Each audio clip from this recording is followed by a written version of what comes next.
des relations. La coalition va survivre.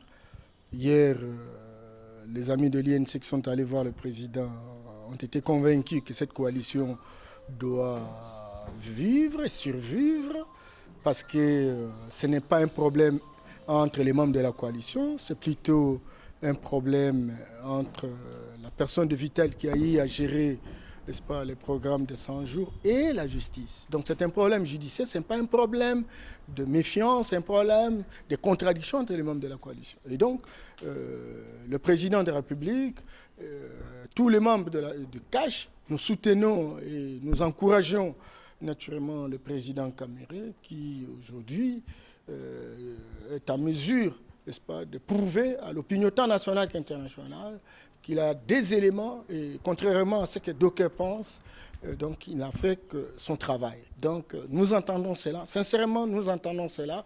Il faut réduire les contradictions, il faut réduire les divergences, il faut éviter d'entamer les relations dans la coalition. Nous voulons que nous soyons tous ensemble et que le moment venu, même en 2023, nous soyons ensemble. Donc ça n'entame nullement nos relations, bien au contraire. Aussi cette vague d'agitation sur la toile, comme quoi Félix Tshisekedi perdrait le Kivu, puisque voilà, Caméré est arrêté. Comment vous réagissez? C'est une insulte contre notre peuple. Nous avons des élites intellectuelles qui sont véritablement des pseudo-chercheurs politisés.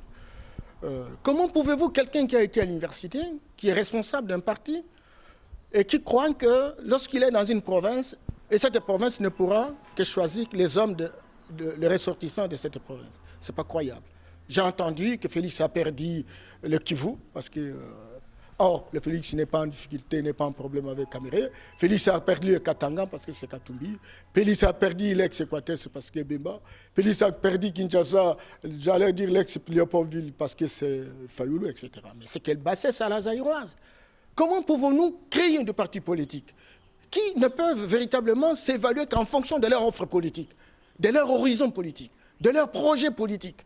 Et on réduit, n'est-ce pas, à des instincts primaires qui relèvent véritablement des alliances tribalo-régionalistes. Il faut arrêter les conneries.